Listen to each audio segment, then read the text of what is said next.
এমন কিছু কাজ নেই সে করেনি। সংসারকে অর্থবিত্তে অনেক উপরের দিকে নিয়ে গিয়েছিল। যখন তার বার্ধক্য দেখা দিল অর্থনৈতিকভাবে, সে যখন আর ইনকাম করতে পারে না, তখন তাকে তার স্ত্রী পুত্র ঘর থেকে বের করে দিল। বর্তমানে কলিযুগেও দেখবেন মা বাবা সন্তানকে শিক্ষিত করতে করতে এমন শিক্ষিত করে এই সন্তান পরে চাকরি পেয়ে অথবা বড় ব্যবসা দিয়ে মা বাবার যত্ন করতে জানে নাই বা শিখে নাই বা পারে না। মা বাবাকে দিয়ে ফেলে কোথায়? বৃদ্ধাশ্রমে, অথবা কাজের লোক দিয়ে মা বাবার সেবা শুশ্রূষা করায় কিনা এই কলিযুগে। এগুলো দেখবেন, মিলিয়ে নিবেন। কলিযুগ যতই প্রবল হচ্ছে ততই কিন্তু এগুলো বাড়ছে। কলিযুগের আয়ু মাত্র 5,000 বছর চলছে, কিন্তু টোটাল আয়ু হলো 4,32,000 বছর।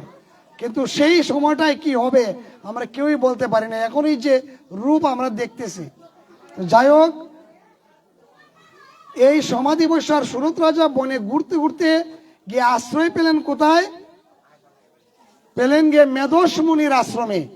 এখানে একজন মুনিবর যিনি তপস্যায় রত, এই মুনিবরের কাছে গিয়ে প্রণাম করে বললেন যে, হে মুনিবর, আমি যবন রাজার আক্রমণে রাজ্য হারা হয়েছি, আমি রাজ্য থেকে বিতাড়িত হয়েছি। এদিকে আমার সাথে আরেকজন যে আছেন সমাধি বৈশ্য, সে তার বৈশ্য মানে ব্যবসায়ী, ওই তার ব্যবসা বাণিজ্য সে এখন করতে পারে না বিদায় ছেলে সন্তান তার সায় সম্পত্তি তার কাছ থেকে ছিনিয়ে রেখে তাকে বাড়ি থেকে বিদায় করে দিয়েছে। তারপরেও আমাদের সব সময় তাদের কথাই মনে হয়। কাকে বলছে? মেধস মুনিকে বলছে।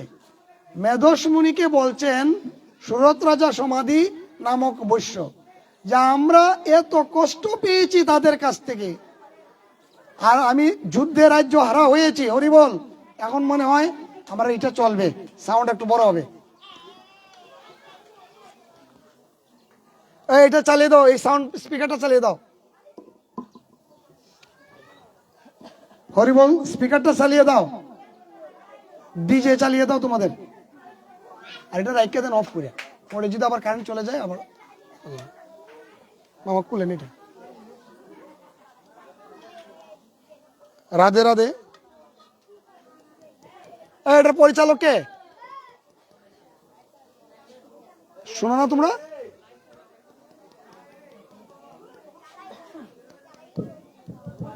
হরি বল, হরি বল, রাধে রাধে। সকলে আমরা জোরে জোরে একটু বলি, হরি বল, হরি বল, হরি বল। জয় মা বাসন্তী দেবী কি, জয় মা বাসন্তী দেবী কি, জয় মা বাসন্তী দেবী কি। যাই হোক, যে কথা বলছিলাম, সুরত রাজা এবং সমাধি বৈশ্য যখন মেধস মুনিকে জিজ্ঞেস করলেন যে আমাদের এই অতীতের কথা ভুলতে পারি না কেন বাবা, মেধস মুনি বললেন সেটি মহামায়ার প্রভাব, মায়ার প্রভাব। তোমরা এই মহামায়ার প্রভাবে সেটি এখনো ভুলতে পারোনি। তখন তারা জিজ্ঞেস করলেন যে মহামায়া কে? বলেন যে আদি শক্তি, যার শক্তিতে এই বিশ্ব ব্রহ্মাণ্ড পরিচালিত হচ্ছে। তিনি ছিলেন ওম, অহম। যে কারণে দেখবেন আমাদের স্বরবর্ণে প্রথম অক্ষরই আমাদের শিশুকে শেখানো হয় অ। ও শেখানো হয় কিনা? অ থেকেই অহম, অহম থেকেই অ। এটা আমার কথা নয়, সদ্গুরুর কথা। ভারতের বিখ্যাত একজন গুরুদেব আছেন, তার নাম সদ্গুরু, ইউটিউবে চার্জ দিলেই পাবেন। তিনি বলেছেন এই বিশ্ব ব্রহ্মাণ্ড সৃষ্টি হয়েছে অহম, অম, অম থেকে। অম মানে আদি শক্তি, যেখানে ব্রহ্মা, বিষ্ণু, মহেশ্বর তিনিই এক ঈশ্বর। ব্রহ্ম, পরম ব্রহ্ম যিনি, তিনি অহম। সেই কারণে আমাদের প্রথম অক্ষর অ দিয়ে শুরু হয়। তাহলে ভালো লাগছে কিনা বলেন? সনাতন ধর্মের প্রথম অক্ষর দিয়েই আদি, আবার অন্ততেও অ লাগে। আদিতেও ও ব্যবহৃত হয় আর অন্ততেও অ ব্যবহৃত হয়।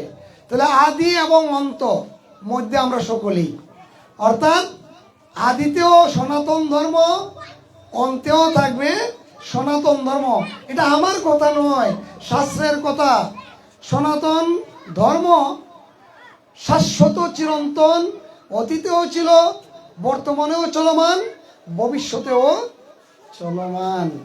এই কারণেই শাস্ত্রে বলেছেন ভগবান অহং, শাস্ত্রে বলেছেন ভগবান বলেছেন, আমি এই মুহূর্তে শব্দটা ভুলে গেছি, শাস্ত্রের এই কথাটি বাংলাটা বলি। ভগবান বলেছেন যে আমি ভুলক ধাম থেকে ভুলক ধামে এসে লীলা করি এই কারণে ভগবানের ভক্ত অর্থাৎ আমাদের মতো অভক্ত এবং ভক্তদেরকে উদ্ধার করার জন্য এই কথাটা এখন মনে পড়ছে, সংস্কৃতের শ্লোকটা এখন মনে পড়ছে। অনুগ্রহায় ভূতানাম মানুষনাম দেহমাশ্রিত ভজতে তাদৃশী ক্রিয়া যা শ্রুতা তৎপর ভবেত। অনুগ্রহায়, ভগবান অনুগ্রহ করে ভূতানাম মানে ভূলোক থেকে মানুষের দেহ রূপে, মানুষের দেহমাশ্রিত মানুষের রূপ ধারণ করে এই পৃথিবীতে এসে অভক্ত এবং ভক্তকে সকলকে নিষ্কপট কৃপা দান করেন। তিনি কপট কৃপা দান করেন না, শাস্ত্রে বলা আছে নিষ্কপট কৃপা দান করেন। সেই কারণেই আমি আবার সেই জায়গায় যাই, সত্যযুগে মহামায়ার প্রভাব। তাহলে কিভাবে আমরা এই মহামায়াকে আমাদের যে অভিষ্ট লক্ষ্য, রাজ্য হারা হয়েছি, রাজ্য ফিরে পেতে পারি, আবার সমাধি বৈশ্য তার গৃহে ফিরে যেতে পারেন। সেই কারণে মেধস্মুনি বললেন যে তোমরা মহামায়ার স্তুতি করো, পূজা করো। তিনি একটি রূপ দিলেন। এই মেধস্মুনি যে রূপটি দিয়েছিলেন সেই রূপটি অত্যন্ত আমি খুশি হয়েছি।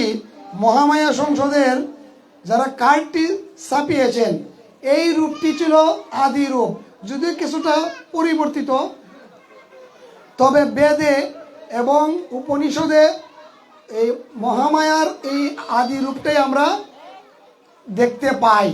কিন্তু এখন যে আমাদের পুজোগুলো অনুষ্ঠিত হয়, সবগুলো পূজা ওই, আমি বলবো না সব পূজা, অনেক পূজাই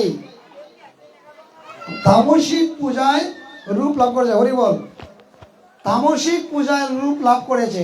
আর এই তামসিক পূজাটা শুরু হয়েছে এই কলি যুগে। সত্য, ত্রেতা, দাপর যুগে এই তামসিক পূজা ছিল না। এই পূজাটা ছিল সাত্ত্বিক। মায়ের পুজোতে হবে মায়ের স্তুতি, কিন্তু মায়ের স্তুতি না করে আমরা করি অন্য রকমের গান। এইগুলো কিন্তু আমাদের অত্যন্ত অমঙ্গলজনক। এই কারণেই কলিযুগে যত পূজা অর্চনা করেন না কেন ফল পাবেন খুবই কম। কম হওয়ার অর্থ হলো এই যে তামসিক পুজোগুলো করা হয়। আমরা যে ওই যে রামপ্রসাদে বলেছিলেন যে আমি তন্ত্র মন্ত্র কিছুই জানি নে মা, শুধু এইটুকু জানি তোরে ডাকার মতো ডাকতে যদি পাই, তবে আসবি নে তোর এমন সাধ্য নেই, আমি তন্ত্র মন্ত্র কিছুই জানি নে মা। আসলে আমরা সকলেই তন্ত্রমন্ত্র যাই জানি না কেন, আসলে তেমনভাবে জানি না। শাস্ত্রে বলা আছে যে আপনি যদি সংস্কৃতিতে ডক্টরেট ডিগ্রি লাগান, হরিবল, জয় রাধে, বসো, আসো, ডক্টরেট ডিগ্রি লাগান, তাহলেও আপনি ভগবানকে পাবেন না। সংস্কৃতি উচ্চারণ শুদ্ধভাবে বলছেন, আপনি পাবেন না। যদি আপনি ভগবানের প্রতি মন মনামন ভক্ত হয়ে ভগবানকে আপনার দেহটি আত্মসমর্পণ না করেন, হরি বল। ভগবানের প্রতি আপনার এই দেহ, এই নশ্বর দেহটা তো একদিন বিনষ্ট হয়ে যাবে। এই বিনষ্ট দেহটাকে আমরা সাজিয়ে গুজিয়ে রাখছি কিছুদিনের জন্য। এই কিছুদিনের জন্য যে আমরা রেখেছি এই নশ্বর দেহটি, এই নশ্বর দেহটি যদি ভগবানের সেবায় না লাগাতে পারি, মা দেবীর সেবায় যদি না লাগাতে পারি, তাহলে এই দেহের কোনো দাম নেই, মূল্য নেই। এই কারণেই পণ্ডিতরা ভগবানকে পায় না। যদি তন্ত্র মন্ত্র শুদ্ধভাবে বলার পর ডক্টরেট ডিগ্রি নিয়ে, আমার অত্যন্ত শ্রদ্ধেয় বড় দাদা, মানে আমার বড় সম্বন্ধিক বৌদি, বসেন, আপনারা বসেন, বসেন, এখানে বসেন, এই বৌদি এখানে বসেন, বৌদি বৌদি এখানে আসেন, ভক্তদের সামনে আসেন, আসেন আসেন, একটু পরিচয় করিয়ে দিই, না বললেই নয়। এই যে আমার বৌদিকে দেখছেন, উনি অত্যন্ত গুরুতর অসুস্থ ছিলেন। 8-9 মাস চেন্নাই চিকিৎসা করে প্রায় 60-70 লক্ষ টাকা খরচ করে তিনি আবার নতুন জীবন ফিরে পেয়েছেন। আসেন, এদিকে আসেন, ভক্তদের সাথে বসেন। আপনি বসতে পারবেন কিনা? আসেন, আপনি আসেন, এদিকে আসেন, তো এদিকে উপরে বসবেন। শুনেন, কিছু সময় ভক্ত সঙ্গ করলে মনের ময়লা দূর হয়। এটা আমার কথা নয়, পদকর্তার কথা। এ কারণে ভক্ত সঙ্গ করতে হয়। মামা একটু বসেন, কুলটা লন মামা। ভক্ত সঙ্গ করলে কি হয় দেখেন, কুলটা লন। কুলটা কোথায়? হারমোনিয়াম তো এই বাসা থেকে আনি নাই, কুলটা আনলে ভালো হতো। কুল দিয়ে একটা তালটা রাখা যেত। মৃদঙ্গ কোথায়? দিদি মৃদঙ্গটা দেন, মামা একটু ধরেন। হরি বল, জয় রাধে। আমরা আসবো ভক্ত সঙ্গের কি ফল হয়। এটা নারদ মুনি বলেছিলেন, ভক্ত সঙ্গ করলে কি হয়। আমি ভক্ত সঙ্গের কাহিনীটি বলবো, তার আগে আমি ভক্ত সঙ্গের একটি পদকর্তার গান 2টা লাইন বলি। আমার কণ্ঠ ভালো নয়, তবে চেষ্টা করবো বলার। সাধু সঙ্গ ভালো সঙ্গ, সঙ্গ আমার হলো কই। সাধু সঙ্গ ভালো সঙ্গ, সঙ্গ আমার হলো কই। সাধু সঙ্গ হলে পরে, সাধু সঙ্গ হলে পরে জন্ম থেকে উদ্ধার হই। সাধু সঙ্গ ভালো সঙ্গ, সঙ্গ আমার হলো কই। সাধু সঙ্গ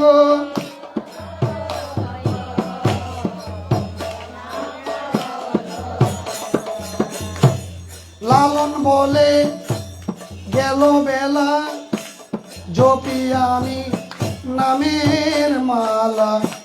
লালন বলে গেল বেলা, জপি আমি নামের মালা। নিত্য জপি কাটের মালা,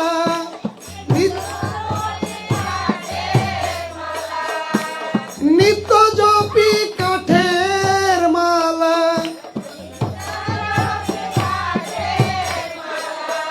মন মালাটা জপলাম কই।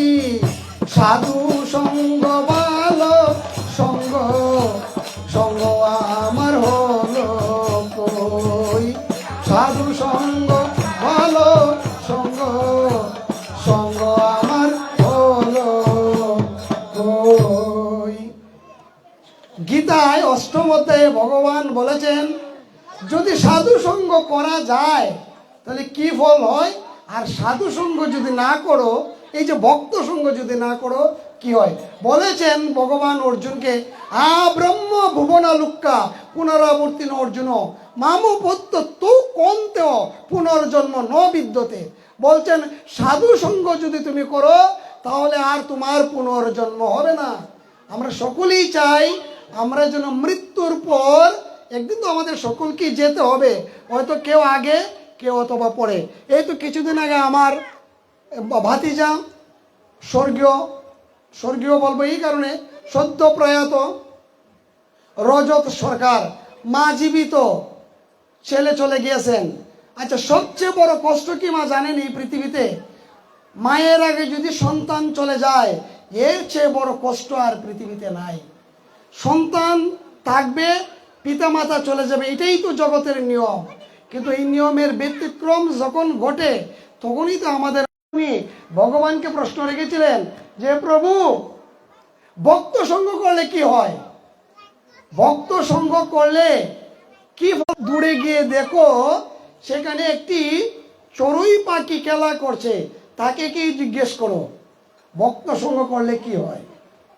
আপনারা আবার কথায় কিন্তু ভয় পাইবেন না, গল্পটা মনোযোগ দিয়ে শুনুন, শাস্ত্রীয় কথা। নারদ মুনি 2 ক্রোশ দূরে গিয়ে চড়ুই পাখিকে জিজ্ঞেস করলো, এই চড়ুই পাখি, ভক্ত সঙ্গ করলে কি হয়? চড়ুই পাখিটা মরে গিয়েছে, শোনা মাত্রই মরে গিয়েছে। তখন নারদ মুনি আবার ফিরে আসলেন অনাদিরাদি গোবিন্দের কাছে, বলেন যে হে প্রভু, আমি তো এই চড়ুই পাখিকে বলেছিলাম যে ভক্ত সঙ্গ করলে কি হয়, সে সাথে সাথেই তার প্রাণ রক্ষা করে ফেলেছে। ও তাই? তুমি যাও, ওই পশ্চিম দিকে একটা গাছের কুঠুরি আছে, কুঠুরির মধ্যে একটি বক পাখি ঘুমুচ্ছে বা বসে রয়েছে, তুমি তাকে গিয়ে জিজ্ঞেস করো, তাহলে বুঝতে পারবে।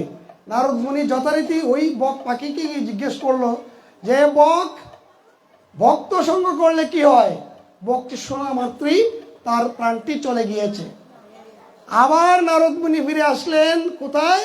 ভগবানের কাছে, গোবিন্দের কাছে। জিজ্ঞেস করলেন, হে প্রভু, বককে জিজ্ঞেস করার সাথে সাথে সেও তো দেহ রক্ষা করে ফেললো। তুমি যাও, উত্তর দিকে গিয়ে দেখো একটি ময়ূর সেখানে বসে রয়েছে, সে পেখম মেলে নৃত্য করছে, তাকে জিজ্ঞেস করো। নারদ মুনি এই ময়ূরের কাছে গিয়ে জিজ্ঞেস করলো যে ময়ূর, ভক্ত সঙ্গ করলে কি হয়? ময়ূর সাথে সাথেই আত্মরক্ষা অর্থাৎ দেহ রক্ষা করেছেন। আমরা ময়ূরকে করেছেন বলবো কেন? কারণ এর আগে একটি কথা বলার আর কি, গতকালকে আমি পাইকপাড়া ভাটে বলেছিলাম যে আমরা 84 লক্ষ যোনি ভ্রমণ করে এই দুর্লভ মানব জন্ম পেয়েছি না মা? সকলেই জানেন।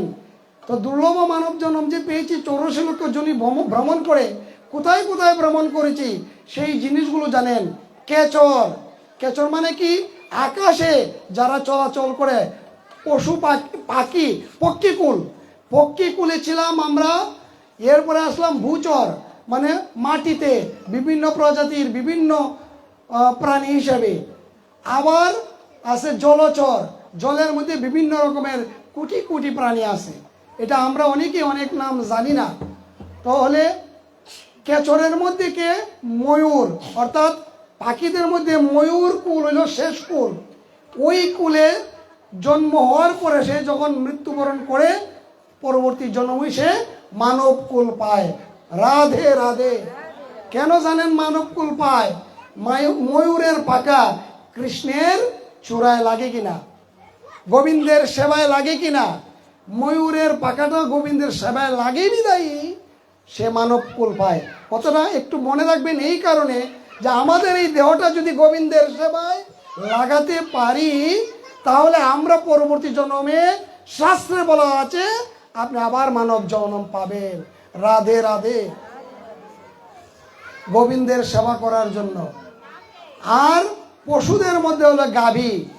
গাভীর দুগ্ধ যখন গোবিন্দের সেবায় দেওয়া হয়, ওই গাভী যখন মৃত্যুবরণ করে, পরবর্তী সে মানব কুলে জন্মগ্রহণ করে।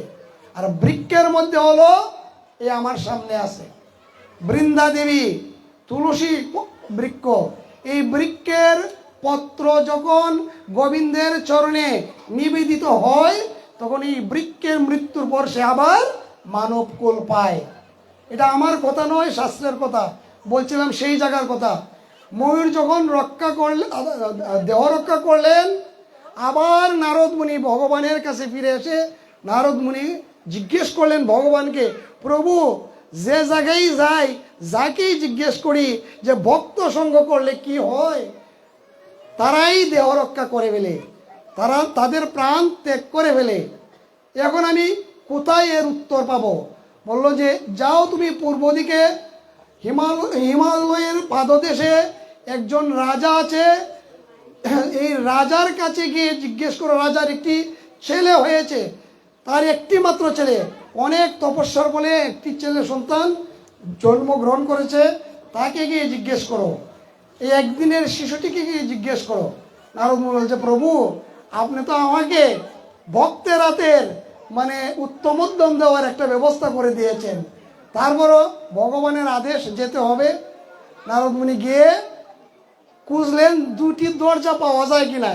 এক দরজা দিয়ে ঢুকলেন, আরেকটি দরজা দিয়ে দৌড় দিতে হবে, তো কারণ রাজার একটি মাত্র ছেলে, তাকে জিজ্ঞেস করতে হবে যে ভক্ত সঙ্গ করলে কি হয়। কথাটা একটু মনোযোগ দিয়ে শুনবেন সবাই। নারদ মুনি দুই দিকে তাকিয়ে ভয় ভয় নয়নে জিজ্ঞেস করতেছে যে হে প্রভু, তাকে ছেলেটিকে প্রভু বলতেছে যে প্রভু, ভক্ত সঙ্গ কি করলে কি হয়?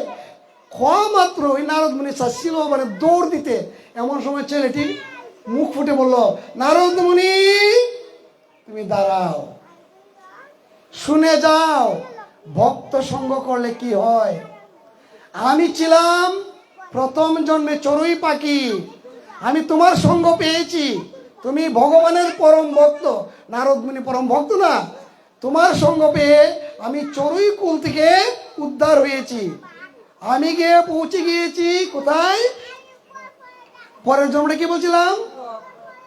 বক পাখি। এই বক পাখি যখন আবার তুমি আমার সঙ্গ, তোমার সঙ্গ আমি পেলাম, আমি গিয়া ময়ূর কুলে জন্মগ্রহণ করলাম। আবার ময়ূর কুলে যখন তোমার সঙ্গ পেলাম, আমি মানব কুল পেলাম। আমি এখন মানব কুল পেয়েছি ভক্ত সঙ্গ করে। হরি বল। এখন আপনারা দেখেন এই যে সকলেই এখানে এসেছেন, আজকে এই মুহূর্তে সকলেই পরম ভক্ত, পরম বৈষ্ণব। এই বৈষ্ণব সঙ্গ, এই ভক্ত সঙ্গ কলিযুগে এত সহজ করে দিয়েছেন শ্রী চৈতন্য গৌরাঙ্গ মহাপ্রভু। এই সঙ্গ সুযোগ পেলে আপনারা করবেন, এতে কি হবে? আপনাদের লাভ হবে। কি লাভ হবে? হয়তো আপনি ভগবানের শ্রীপাদ পদ্মে গোলক ধামে স্থান পাবেন, চলে যাবেন, আচ্ছা ঠিক আছে, হয়তো বা আপনি গোলক ধামে স্থান পাবেন, নতুবা আপনি আবার মানব জনম পাবেন। যদিও মানব জনম কষ্টের জনম, আমরা কেউ মৃত্যুবরণ করলে বলি দিব্যান লোকান স্বগচ্যুত, অর্থাৎ সে যেন পরম ধামে ভগবানের সাথে নিত্য লীলায় মত্ত থাকেন, তাকে যেন আর জন্ম মৃত্যু জরা বেদির মধ্যে আর আসতে না হয়। এটা আমরা সকলেই চাই কিনা? আমরা যেন মোক্ষ লাভ করতে পারি। আসলে সকলেরই এইটাই আমরা কামনা করি। কিন্তু ভগবান তিনি তো সুপ্রিম প্ল্যানার, তিনি সেই প্ল্যান করে রেখে দিয়েছেন কাকে কোথায় দিবেন। আমরা জীবনে হয়তো অনেক পাপ করেছি, অকর্ম বিকর্ম কুকর্ম করেছি, কিন্তু ভগবান বলেছেন, আমার কথা নয়, শাস্ত্রে বলেছেন, মুনি ঋষিগণ বলেছেন, সন্ন্যাসীরা বলেছেন, কি বলেছেন? একবার কৃষ্ণ নামে যত পাপ করে, জীবের কি সাধ্য আছে তত পাপ করে। এতে ভগবানের সঙ্গ যখন করবেন, যখন ভগবানের ভক্তদের সঙ্গ করবেন, ভগবানের কাছে আসবেন, তখন আপনার যত পাপ অতীতে ছিল তা ডিলিট হয়ে যাবে। হরি বল। আমার কথা নয়, ডিলিট হয়ে যাবে। আবার এইখান থেকে যখন চলে উঠে সংসারে বা গৃহে প্রবেশ করবেন, তখন থেকে যে পাপগুলো করবেন, তো বলবেন যে আমি তো মনে প্রাণে মিথ্যা কথা বলি না, পাপ কার্য করি না। শাস্ত্রে বলা আছে আমরা 5 রকমের পাপ কিন্তু করিয়ে গেলি। কিভাবে করি জানেন? আমরা 5টি জীবকে আমরা মনের অজান্তে হত্যা করি। বলবেন কিভাবে হত্যা করি? আমরা মাতৃমণ্ডলী যারা রান্না বান্না করেন, এটা আমার কথা নয়, যারা রান্না বান্না করেন, আপনারা যা কিছু রান্না করেন তার মধ্যে বিভিন্ন ধরনের জীবাণু থাকে কিনা? থাকে। রান্নার ফলে অগ্নিদগ্ধের কারণে এই জীবাণুগুলো ধ্বংস হয়ে যায়, এই জীবাণুগুলো ধ্বংস হয়ে যায়। আর ধ্বংস হওয়ার কারণেই কিন্তু আমরা এই খাদ্যটি মানে আমাদের খাওয়ার উপযোগী হয়। আপনি কাঁচা জিনিস খেতে পারবেন? পারবেন না, খেলে তো আপনি অসুখ বিসুখ হয়ে যাবে। তাহলে আমাদের মনের অজান্তেই এই জীবাণুগুলো কিন্তু একটি প্রাণী, বিজ্ঞানের ভাষায় বলে এগুলোতে প্রাণ আছে, এগুলো আপনাদের মৃত্যু হচ্ছে। আরেকটি হলো আমাদের চলার পথে পায়ে পৃষ্ঠ হয়ে পিপিলিকা অথবা অন্য কোনো জীব মৃত্যুবরণ করতেও পারে, করে কি না? আমাদের পিপিলিকাও আমরা কিন্তু পিষে মেরে ফেলি, বিভিন্ন কীট পতঙ্গ আমরা প্রতিদিন মেরে ফেলি। আমরা প্রতিদিন শাস্ত্রে বলা আছে 5 রকমের জীব হত্যা করি, সেই কারণে আমাদের পাপ হয়। কিন্তু যদি ভগবানের নাম প্রতিদিন আমরা নিত্য যুক্ত থাকতে পারি ভগবানের নামের সাথে, তাহলে আমাদের এই পাপগুলো প্রতিদিনই হচ্ছে, প্রতিদিনই ডিলিট হচ্ছে, প্রতিদিনই ডিলিট হচ্ছে। এতে প্রতিদিনই ভগবানের নাম জপ তপ কীর্তন করতে হবে, সেটাই হলো শাস্ত্রের বিধান। সেই কারণে ভগবান বলেছেন এই মায়ার জগতে আমরা যে বসবাস করছি, এই মায়ার জগতে এই মায়া ত্যাগ করা খুব কঠিন। এই মহামায়ার প্রভাবে আমাদের মায়া ত্যাগ হবে। সেই কারণেই পদকর্তা বলেছেন, আরেকটি লাইন গানের মাধ্যমে বলি, আপনাদের একটু সাথে সাথে হাত তালি দিবেন, ক্লান্তিও দূর হবে, ভালো লাগবে। মামা হারমোনিয়াম যদিও নাই, খালি গলাই বলি। মায়া নদী কেমনি যাবি মাইয়া, রঙ্গিলা দেশের নাইয়া, মায়া নদী কেমনি যাবি বাইয়া, মায়া নদী কেমনি যাবি বাইয়া, রঙ্গিলা দেশের মায়া নদী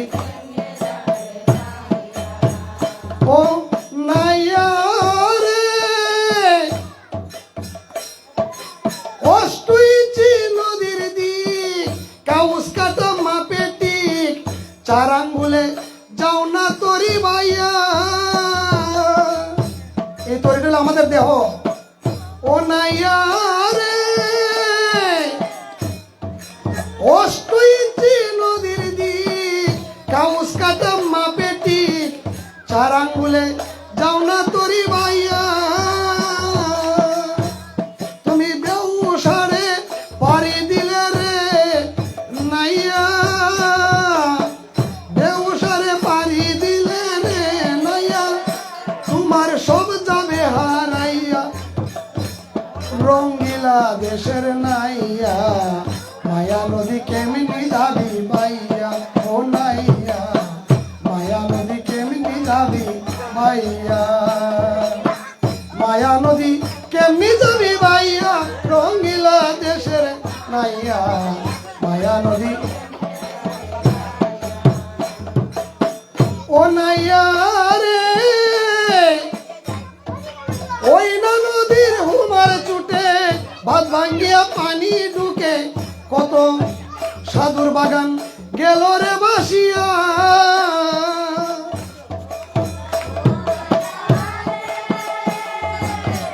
ওই না নদীর হুমার চুটে বাঁধ ভাঙ্গিয়া পানি ঢুকে, সাধুর বাগান গেল রে বাসিয়া। কত সাধু গুরু পয়সা গেল রে নাইয়া, সাধু গুরু কতর মায়া নদী দিয়া, রঙ্গিলা দেশের নাইয়া, মায়া নদী কেমনি যাবি ভাইয়া, ও নাইয়া, মায়া নদী কেমনি যাবি ভাইয়া। এই মায়া নদীও পার হওয়া যায়। ভগবান গীতায় 7ম অধ্যায়ে বলেছেন, সকলেই শ্লোকটা শুনেছেন বিভিন্ন পাঠকের কাছ থেকে, আমার কাছ থেকে শুনেছেন। আবারও বলি, দৈবী এসি গুণময়ী মম মায়া দুরাত্ময়া, মাম এব প্রপদ্যন্তে মায়া মে তম তরন্তিতে। ভগবান বলছেন, যদি আমার শরণ লয়, অর্জুনকে বলছেন ভগবান, তোমার মাধ্যমে জগৎবাসীকে জানিয়ে দাও অর্জুন, এই ত্রিগুণাত্মিকা মায়া অতিক্রম করা অত্যন্ত কঠিন দুরূহ। যারা আমার শরণ লয় তাদের আমি মায়ার বাঁধন ছিন্ন করে আমার সাথে যুক্ত করে দিই। হরি বল। আমি আর বেশি সময় নিতে চাই না, সুরুচিত চৈতন্য গৌরাঙ্গ মহাপ্রভুর একটি লীলা আস্বাদন করিয়ে আমি পাঠের প্রবচন নীতি টানতে চাই, কারণ রাতের বেলায় আবার আরেকটি পাঠে যুক্ত হতে হবে। আপনাদের কৃপা পেয়েছি বলে হয়তো ভগবান আমাকে ভক্ত সংগ্রহ করার একটি সুযোগ করে দিয়েছেন। তো আমরা সকলেই জানি নামাচার্য হরিদাসের কথা, জানি কি না? সকলেই নাম শুনেছি নামাচার্য হরিদাসের কথা। তার একটি শেষ লীলাটি বলে আমরা একটু বিশ্রামে যাব।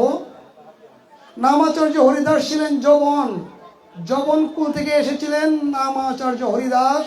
তাকে কুলে টেনে নিয়েছিলেন শ্রী চৈতন্য গৌরাঙ্গ মহাপ্রভু, যিনি 3 লক্ষ বার প্রতিদিন নাম জপ করে প্রসাদ পেতেন।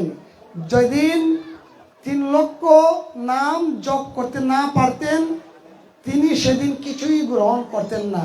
আর আমরা তো 1 মালা 2 মালা 3 মালা 4 মালা 16 মালার উপরে যেতেই পারি না। যাই হোক, এটা কলিযুগে আমাদের সময় কম, আমাদের জীবন আয়ুষ্কাল খুবই কম, যার ফলে আমাদের খুব দ্রুত সহজ পথ দিয়েছেন ভক্তিপথই দিয়েছেন নামযজ্ঞ চৈতন্য গৌরাঙ্গ মহাপ্রভু।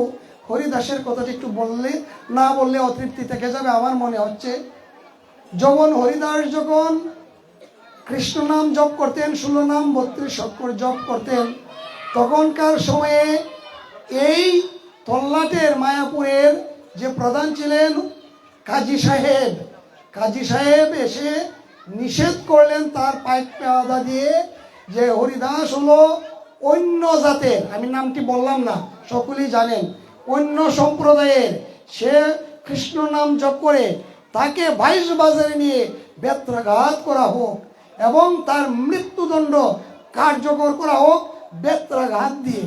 চিন্তা করতে পারেন, 22 বাজারে নিয়ে তাকে বেত্রাঘাত করতে করতে তাকে মৃত্যুদণ্ড দেওয়া হয়েছে। কাজীর লোক ফালোয়ান টাইপের 4 জন লোক গিয়ে মানে পর্যায়ক্রমে 2 জন চাবুক মারছে, আর যখন হরিদাস বলছে হরে কৃষ্ণ, যতবার মারছে ততবারই বলছে হরে কৃষ্ণ। তার পিঠ দিয়ে রক্ত বেরোচ্ছে, গড়াচ্ছে, আর চোখের জল ফেলে ফেলে বলছে হে প্রভু, হে হরে কৃষ্ণ। আর কোনো নাম নাই তার মুখে। তাকে যখন মারছে সে বলছে হরে কৃষ্ণ, হরে কৃষ্ণ। যতই আঘাত করছে সে বলছে হরে কৃষ্ণ। পাইক পেয়াদারা তাকে মারতে মারতে মারতে মারতে 22 বাজারে কোনো মতেই যখন তার মৃত্যু নিশ্চিত করতে পারে নাই, তখন তারা চাবুক হাত থেকে ফেলে দিয়ে হরিদাসকে বলছে যে হরিদাস, তুমি যদি মৃত্যুবরণ না করো তাহলে আমাদের চাকরি থাকবে না। কাজী সাহেব আমাদের চাকরি শেষ করে দিবে। আমরা আমাদের ছেলে সন্তান নিয়ে পরিবার পরিজন নিয়ে কি খাবো? তুমি আত্মরক্ষা করো, আত্মদেহ রক্ষা করো, তুমি দেহ রক্ষা করো। হরিদাস বলছে ঠিক আছে, আমি যদি দেহ রক্ষা করলে তোমাদের পরিবার বাঁচে, পরিজন বাঁচে, তাহলে আমি এই কৃষ্ণ নাম জপ করতে করতে দেহ রক্ষা করলাম। তারা 22 বাজারে তারে তোমরা আমাকে বেত্রাঘাত করো। আবার তারা বেত্রাঘাত করতে শুরু করলো। দেখেন কৃষ্ণ নাম করলে কত কষ্ট সহ্য করতে হয় ভক্তদের। বেত্রাঘাত করতে করতে করতে করতে করতে করতে হরিদাস সমাধিস্থ হয়ে গেলেন। সমাধিস্থ হয়ে গিয়ে মৃত্যুবরণ বলা যায় না তাকে, অর্থাৎ প্রাণবায়ুকে অপ্রাণ বায়ুর দিকে নিয়ে গেলেন। সবাই ধরে নিল যে হরিদাস মৃত্যুবরণ করেছে। হরিদাস যখন মৃত্যুবরণ করেছে, কাজীকে গিয়ে জানানো হলো যে তাকে আমরা মেরে ফেলেছি কাজী সাহেব, তাকে এখন কি করা যায়? বলো তাকে গঙ্গার জলে ভাসিয়ে দাও, তাকে একটি গঙ্গার জলে ভাসিয়ে দাও। গঙ্গার জলে ভাসানোর সময় ভগবান করলেন কি, তার দেহটিকে একদম পাটকাঠির মতো হালকা করে দিলেন, পাটকাঠির মতো হালকা করে দিলেন তার দেহখানি। সে ভাসতে ভাসতে ওই পারে গেল। হঠাৎ করে কাজী সাহেব দেখলেন হরিদাস নাই। দেখা যাচ্ছে ওই পারে গিয়ে সে হরির নাম জপ করতেছে, কৃষ্ণ কৃষ্ণ হরে কৃষ্ণ, হরে কৃষ্ণ কৃষ্ণ কৃষ্ণ হরে হরে, হরে রাম রাম রাম হরে হরে, এই জপ করতেছে। কাজী সাহেব নৌকা নিয়ে ওই পারে গেলেন, গিয়ে দেখলেন হরিদাস আবার সে আগের মতোই জপ করতেছে। তার শরীর দিয়ে রক্ত ঝরছে, কিন্তু সে ব্যথা পায়নি একটুকু। বলো যে তুমি কিভাবে আবার এমন নতুন যৌবন বা নতুন জীবন পেলে? তখন হরিদাস বলল যে সবই ভগবান অনাদিরাদি গোবিন্দের ইচ্ছা। ভগবান কৃষ্ণ আমাকে কৃষ্ণ নাম প্রচারের জন্যই রেখেছেন। তখন কাজী সাহেব বলল যে আমি তোমার কাছে যে অন্যায় করেছি তুমি আমাকে মাফ করে দাও।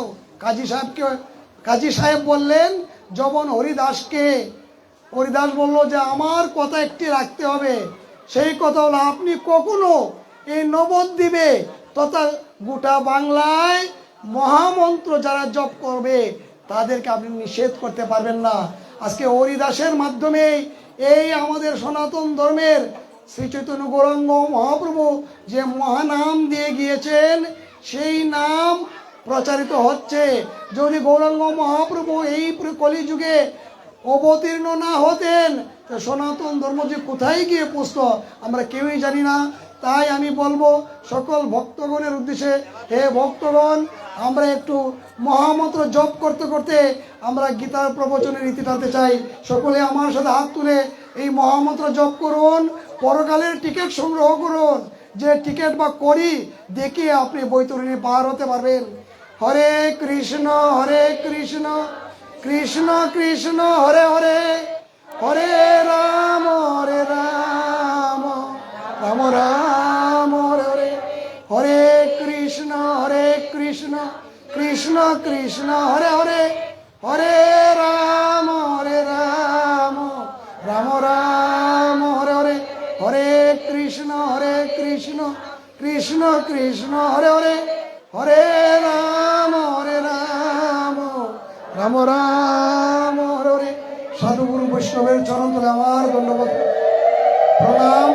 সকলের চরণ ধুলি নিয়ে যেন আমি ভক্ত সঙ্গ করতে করতে যেন আমি আপনাদের সাথে একসময় এই চির বিদায় নিতে পারি। আপনাদের সকলের চরণ ধুলি চাই, সকলেই কৃপা করবেন। আজকে এখানে ইতি টানলাম। ওম যদস্করম পরিবেষ্ট মাত্র নিচ ইয়দ ভবেদ পূর্ণম তৎসরম অবধূ তৎপ্রসাদা জনার্দন।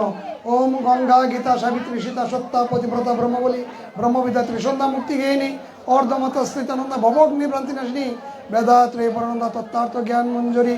সর্বে ভবন্তু সুখিনো সর্বে সন্তু নিরাময়া সর্বে ভদ্রাণী পশ্যন্তি মা কশ্চিৎ দুঃখ ভাগ ভবেৎ।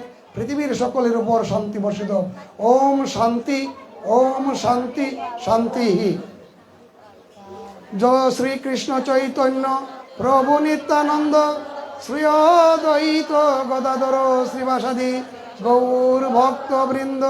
হরে কৃষ্ণ কৃষ্ণ কৃষ্ণ হরে হরে, হরে রাম রাম রাম হরে হরে।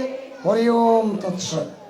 সকলে ভালো থাকবেন, জপ তপ কীর্তন করবেন। আর আমি অধমের যদি কোনো ভুল হয় সেই ভুলটুকু আমার কাছে রেখে দিয়ে যদি ভালো কিছু বলে থাকি সেটি আপনারা অন্তরে ধারণ করবেন, নিয়ে যাবেন, লালন করবেন, অন্তরে পালন করবেন।